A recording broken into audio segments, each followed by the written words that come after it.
உள்ளாட்சி வார விழா வெற்றிகரமாக சிறப்பாக நடப்பதற்கு ஆளுநர் சார்பாக அவரின் சார்பாக எங்கள் வாழ்த்துக்களை உங்களுக்கு தெரிவித்துக் கொள்கின்றோம்.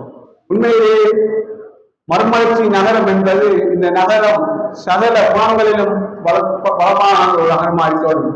குறிப்பாக இங்கே வாழ்கின்ற மக்கள் நாகரிகமும் பண்பாடும் உள்ள மக்களாக மற்றொரு முன்மாதிரியான மக்களாக வாழக்கூடிய மக்களை இந்த நகரத்திலே கொண்டிருக்க வேண்டும். அந்த வகையில்தான் இங்குள்ள மக்கள் ஒழுக்கங்களையும் சட்டங்களையும் கோரி மறுக்கக்கூடிய மக்களாக வாழ்வதற்கு நாங்கள் பயிற்சி அளிக்க வேண்டும்.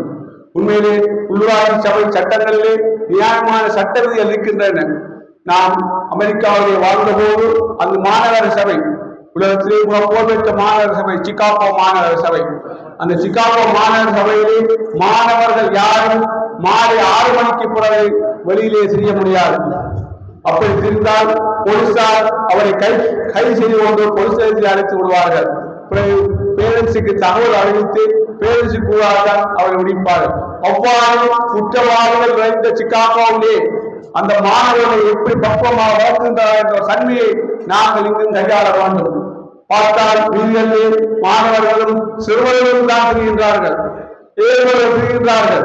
இது இவ்வாறான போக்கை அதிகாரம் என்ற கையை வைத்திருக்கிற நாங்கள் கடைபிடிக்க வேண்டும். மாணவர்களை கட்டுப்படுத்த வேண்டும். குறிப்பிட்ட நேரத்திலே வீடுகளில் செல்வதற்கான ஏற்பாடுகளை திட்டங்களையும் சட்டங்களையும் வரைய வேண்டும் என்று கூறி நான் நன்றி விடைபெறுகிறேன்.